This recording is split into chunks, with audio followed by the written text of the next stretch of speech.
Bonjour Philippe, merci de te prêter à cette interview et puis à Parlons Sport. Donc c'est le quatrième numéro de Parlons Sport. Parlons Sport, on donne la parole à des sportifs, mais pas que. En tout cas, c'est toute l'organisation du sport qui peut intervenir sur ces interviews-là.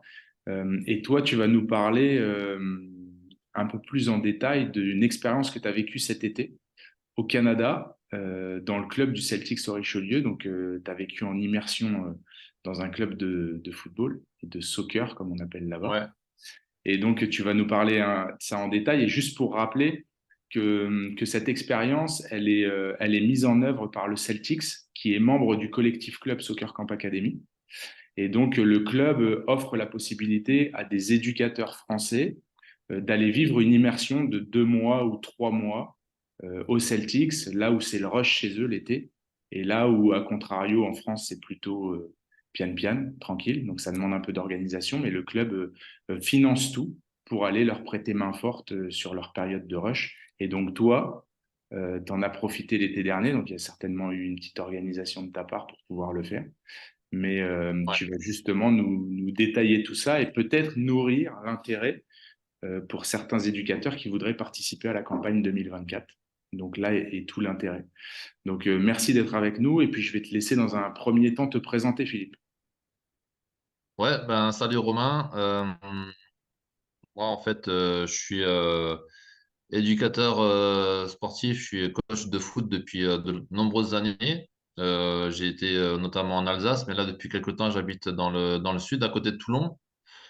Et voilà, j'étais responsable de la catégorie U13 l'an dernier encore avec le club de l'Union sportive Carqueiranne-Lacroix. Et moi, ce que j'aime dans le foot, c'est de vivre des expériences humaines. Et donc, quand j'ai entendu parler de cette possibilité d'aller au Québec pendant 2 mois pour encadrer, coacher des équipes là-bas, le projet m'a tout de suite vraiment bien attiré, bien plu, et puis je me suis lancé, quoi. Très bien. Est-ce que, bon alors toi, tu as un peu d'expérience, mais est-ce que quand on t'a proposé ça, toi, tu t'es lancé parce que tu disais que tu avais envie de découvrir, tu as encore envie de découvrir des expériences, mais est-ce que c'était la première fois, est-ce que tu y as cru tout de suite que tu allais pouvoir partir ou tu t'es dit, allez, je me lance, mais on va En voir. fait, quand on a commencé à me parler du projet, c'était vers le mois de mars-avril de 2023 de cette année. Donc mars-avril pour partir sur juillet-août. Moi, je savais que c'était vraiment la bonne année pour le faire pour moi parce que en fait, je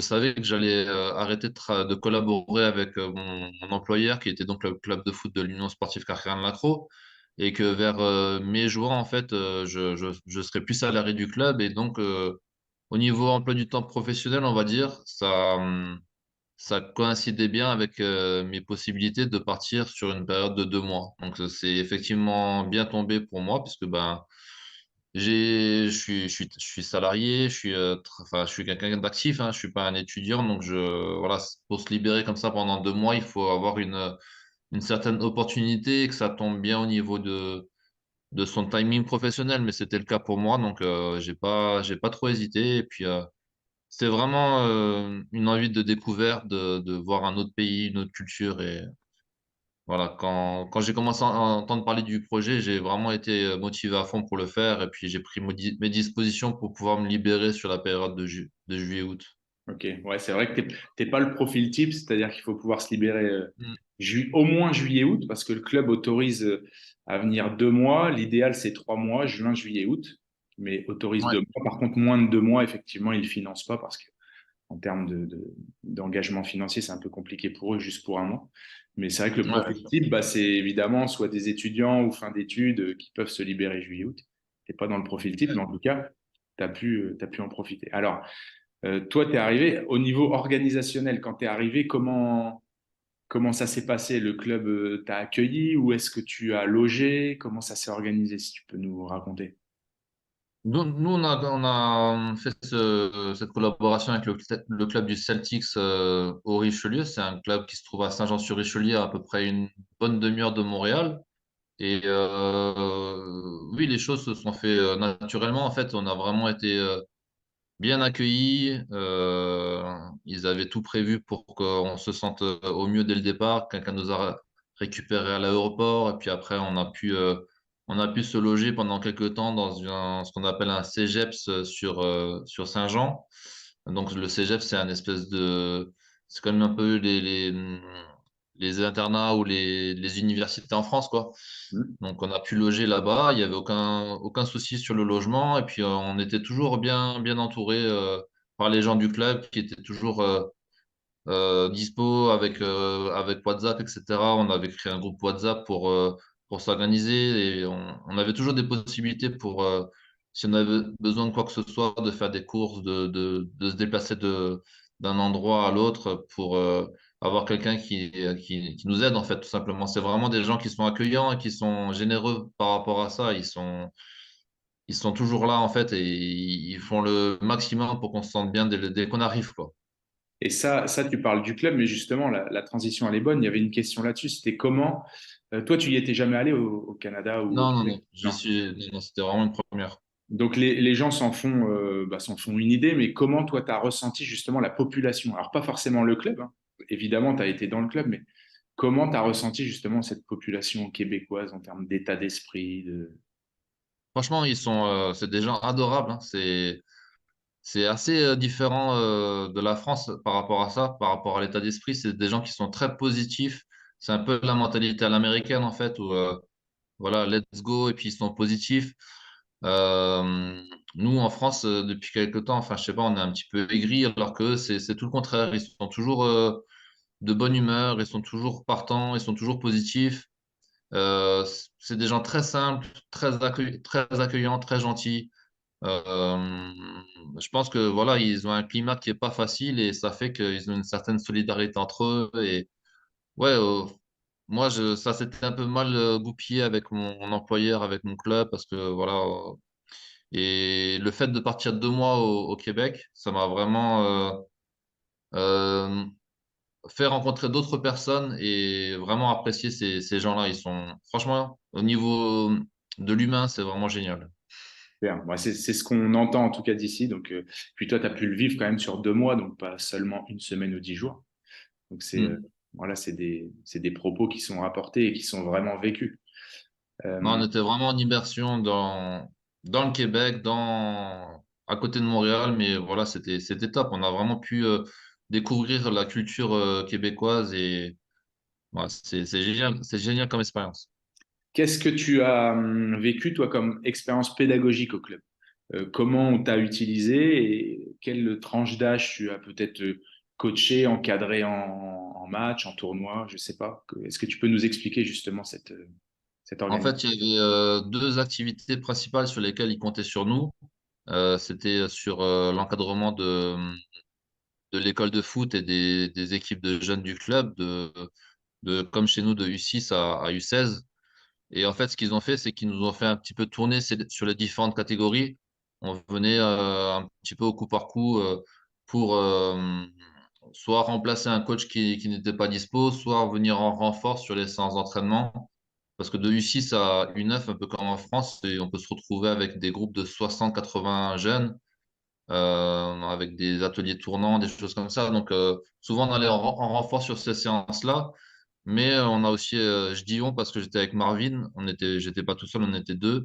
Mais on a aussi pu intervenir sur d'autres catégories, notamment les U14, les U16. Et voilà, on a fait plusieurs catégories du club.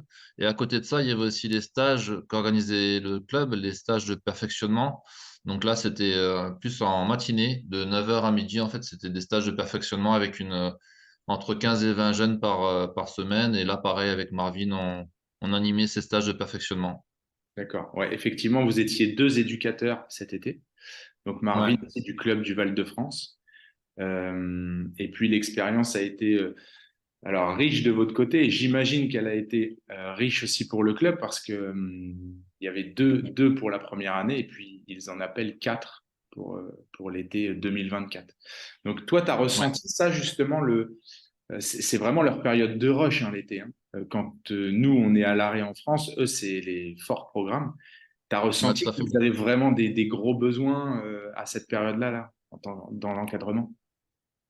Ouais, quand même, hein, parce qu'un peu comme en France, ils ont du mal à trouver des bénévoles, des encadrants, etc.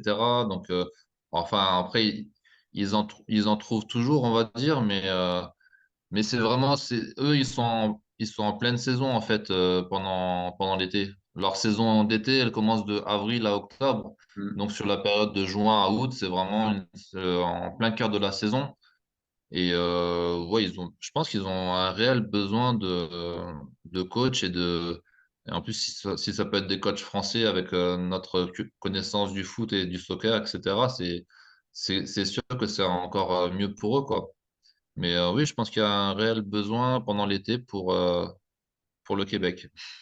Et alors, si on sort un peu du cadre peut-être pédagogique, au niveau organisationnel, et puis c'est bien qu'on puisse échanger parce que toi, tu avais un rôle un peu d'agent de développement dans ton club et puis de commercial, il me semble. Ouais, tout à Euh, fait.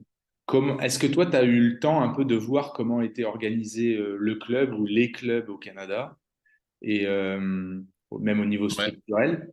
Et est-ce que tu en retiens des choses qui auraient pu te marquer dans le bon sens ou dans le mauvais sens d'ailleurs? Bah, c'est vrai que l'organisation est quand même assez différente par rapport à ce qu'on connaît nous en France. Par exemple, le coût d'une licence pour un jeune au Canada, ça approche plutôt les 2000 dollars par an, alors que chez nous, c'est plutôt 200 euros, donc c'est 10 fois moins. Et donc, du coup, c'est un coût assez important pour les licenciés, mais ça leur permet d'un autre côté, eux, d'avoir toute une structure administrative et sportive qui est beaucoup plus professionnelle finalement qu'en France parce qu'ils ont tout simplement beaucoup de salariés qui peuvent, enfin beaucoup, ils ont pas mal de salariés qui travaillent pour le club quand même. Et, après, ce qui est aussi très différent, c'est que les clubs là-bas, ce sont des franchises. Et donc, dans une ville comme Saint-Jean-sur-Richelieu, qui fait à peu près 100 000 habitants, il n'y a qu'un seul club pour toute la ville. Donc, alors qu'en France, dans une ville de 100 000 habitants, il peut y en avoir entre 5 et 10, par exemple. Là-bas, il n'y a qu'un seul club. Et du coup, il y a 2000 licenciés dans le club de Saint-Jean-sur-Richelieu, ce qui est absolument énorme. Et pour bien encadrer ces 2000 licenciés, forcément, ils ont besoin de personnes à temps plein au niveau administratif, mais il y a aussi pas mal de coachs qui sont à temps plein là-bas. Et ça, c'est pas forcément un modèle qu'on va retrouver en France. En France, c'est quand même assez rare les clubs. Déjà, nous, en France, on est plutôt entre 300 et 600 licenciés par club. Et c'est quand même assez rare qu'il y ait des temps pleins dans les clubs. Alors que là-bas, chaque club a des temps pleins. Et voilà, je trouve que il y a encore plus le côté entreprise qu'en France dans les clubs. En France, ça reste quand même assez associatif. Là-bas, c'est vraiment presque une entreprise, en fait. Ils ont des salariés qui gèrent le club. Après, tous les coachs, que ce soit le coach adjoint des U6 ou le coach principal de l'équipe 1, ils sont tous à minima défrayés, en fait. Ils sont tous rémunérés pour ce qu'ils font, en fait. S'ils interviennent 2 heures dans la semaine pour entraîner, ils vont toucher quelques dollars pour le faire. Alors qu'en Ouais, France, on a encore cette notion de bénévolat où voilà, il y a des services civiques, il y a pas mal de choses en France aussi qui sont bien, mais là-bas, tout le monde a le droit à une petite rémunération à partir du moment où ils entraînent. Mais c'est parce qu'ils ont un fonctionnement qui est différent. Ils ont sûrement d'autres budgets que nous parce que les licenciés payent quand même assez cher la prestation pour pouvoir faire du foot. Mais ça leur permet de pouvoir rémunérer les coachs, d'avoir une structure administrative bien présente. Et puis voilà. Il y a pas mal de différences entre le soccer et le foot chez nous. Et le Celtics, en plus, tu dis 2000 adhérents, c'est à peu près ça, hein. Et c'est pas le plus gros club. C'est pas le plus gros club. Il y a des clubs qui sont Non, encore non, mais c'est ce bien qu'ils m'ont plus dit, c'est qu'il importants en termes de y a membres. beaucoup de clubs qui ont 4000 licenciés, 4500, c'est c'est Des grosses, impressionnant. grosses structures. C'est des grosses structures. Et Ouais. effectivement, tout l'encadrement, tout ce que tu dis qui est professionnel, bah ouais, c'est aussi lié au coût de la cotisation, hein. Ils ont. Ouais, c'est ça. En fait, eux, les clubs, je pense qu'ils reçoivent un peu moins de subventions de la part des villes par rapport aux clubs français qui ont des fois quand même des subventions assez importantes pour fonctionner. Mais eux, là-bas, leur budget de fonctionnement, c'est à 80-90% grâce aux cotisations et puis aux licences, en fait, puisque c'est quand même des licences qui sont assez onéreuses, mais ça leur permet de fonctionner comme ça, en fait. Faudrait se renseigner sur les subventions, justement. Ça, je suis pas au fait de ça. Je sais pas J'en avais un exactement. peu discuté D'accord? et il me disait que la subvention était assez minime, en fait. Pour une ville comme Saint-Jean, elle est pas très, très importante, on va dire. Ouais, sachant qu'il y a qu'un club de soccer. Ouais. Par contre, comme en France, les installations sportives, pour la plupart, appartiennent aux communes. Ouais, mais des fois, ils doivent payer pour louer des terrains, il me semble. Oui, Euh, mais il y a- Ouais. ouais, d'accord. C'est pas le cas du Celtics, il me semble. Non, c'est possible, mais j'ai déjà entendu qu'il y avait pas mal de clubs qui devaient louer le terrain à la commune pour pouvoir s'entraîner. Ouais. Voilà, donc là, c'est assez différent du système français quand même. Par contre, est-ce que tu as pu voir le terrain couvert? Ouais, c'est impressionnant, leur Bon, terrain couvert, ouais, c'est un immense hall avec un terrain de foot à 11 dedans, des tribunes, donc ça leur permet, enfin, ouais, le terrain, il est vraiment immense, ouais. C'est un terrain de c'est foot pas à mal, 11, c'est hein. impressionnant. C'est Ouais. un Ouais. vrai terrain de foot à 11. Et ça, par contre, ça n'appartient pas à la ville, c'est entièrement privé. C'est privé, ouais. Donc le club de Richelieu, pour y aller, ben, c'est facturé au club. Ils doivent payer quelque chose pour l'utiliser, ouais. Comment tu as pu voir aussi en termes de différence l'engagement des athlètes, des joueurs, des joueuses? Est-ce que tu as Euh, ressenti une différence Après, on peut pas faire d'une généralité non plus ce que toi, tu as pu vivre dans ton club en France, mais de ce que toi, tu as l'habitude de vivre en France et de ce que tu as vécu au Celtics, est-ce que tu as vu des différences? ouais, il y a des différences, notamment dans le développement du foot féminin. Euh, il y a, il y a beaucoup d'équipes féminines. Dans le club du Celtic, je crois, au niveau compétitif, il y avait presque autant d'équipes féminines que d'équipes masculines.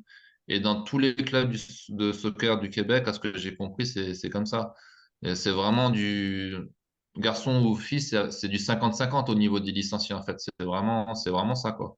Alors qu'en France, c'est plutôt du 80 garçons, peut-être 20% filles, voire 90% garçons. Ouais. Donc le foot féminin a vraiment toute sa place au Québec. Et le deuxième point, c'est par rapport à tout ce qui est foot loisir. Ils ont une façon de fonctionner avec du loisir, même pour les jeunes en fait. Même chez les plus jeunes, ils ont des sections de loisirs où les jeunes vont s'inscrire mais ne font pas de match. Ils font que des entraînements.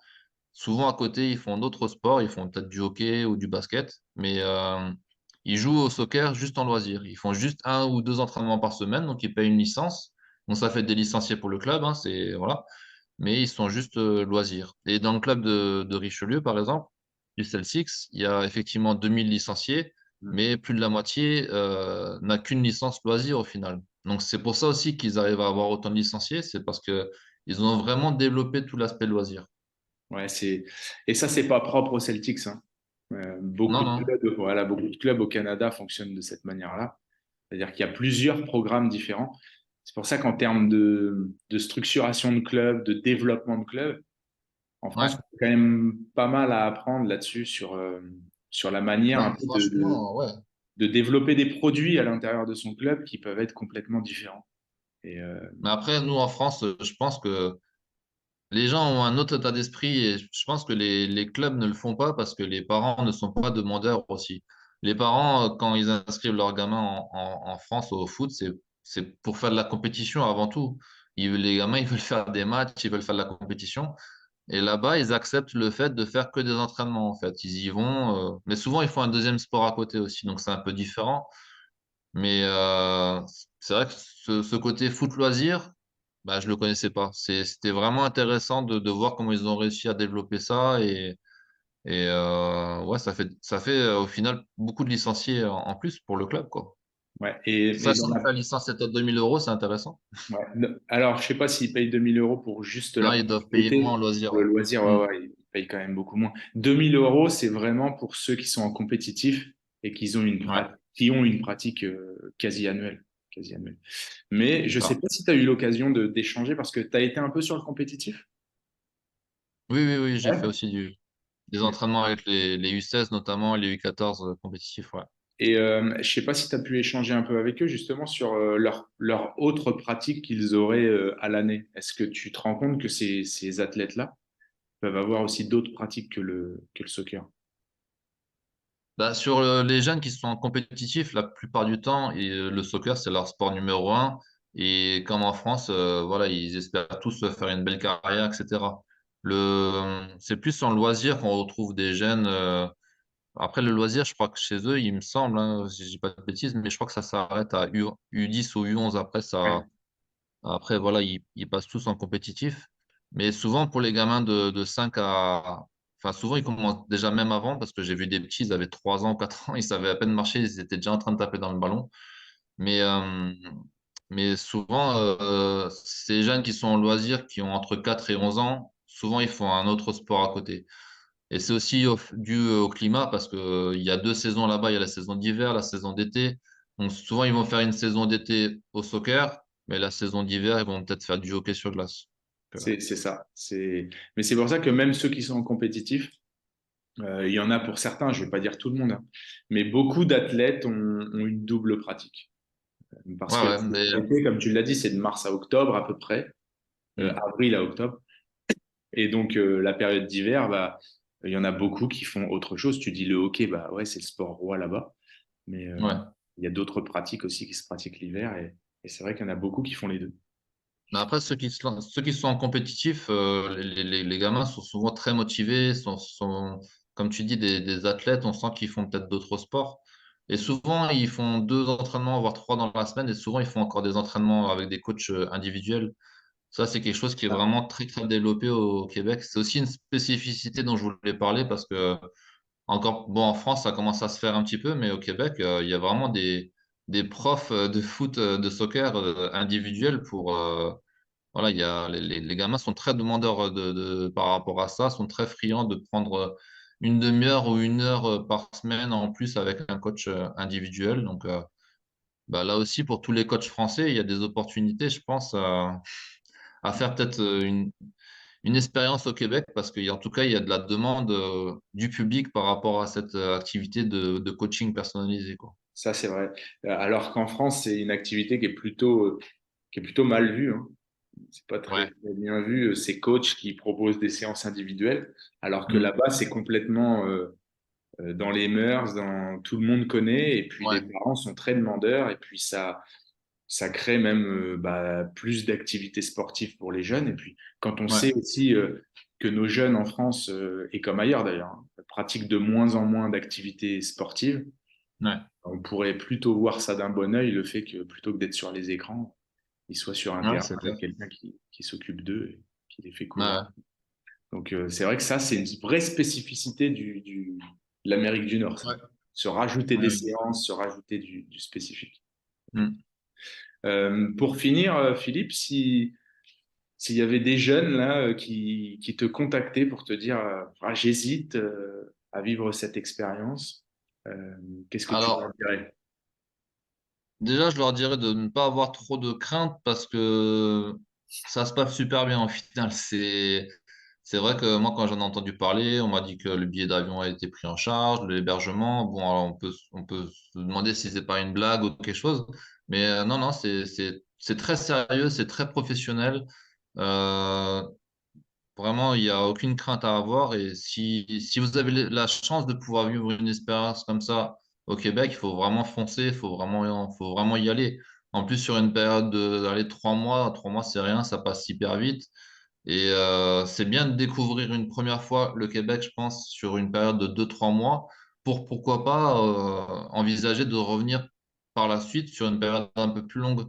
Mais c'est bien d'y aller pendant la bonne période, on va dire, au niveau du climat en été, entre juin et août, découvrir et pourquoi pas par la suite y retourner sur une période plus longue parce qu'il y a vraiment beaucoup d'opportunités pour les coachs de travailler là-bas et d'en faire son métier, de vivre de sa passion, de vivre du foot à temps plein. Je trouve qu'il y a encore plus de possibilités au Québec finalement qu'en France pour avoir un temps plein et vivre de sa passion et de vivre du foot tout simplement. Donc, moi, j'encourage vraiment toutes les personnes qui peuvent écouter cette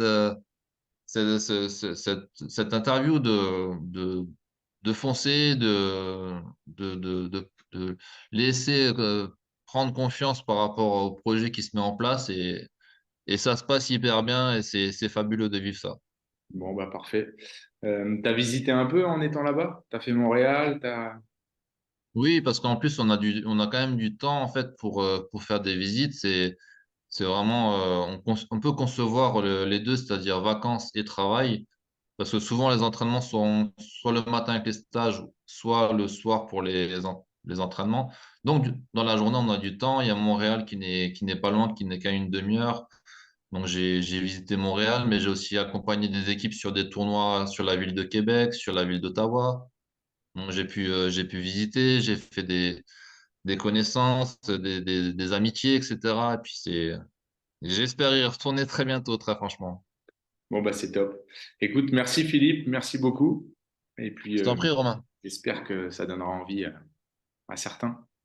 Bah, j'espère aussi parce que franchement, je recommande à 100%. Parfait, merci beaucoup. Allez, à bientôt.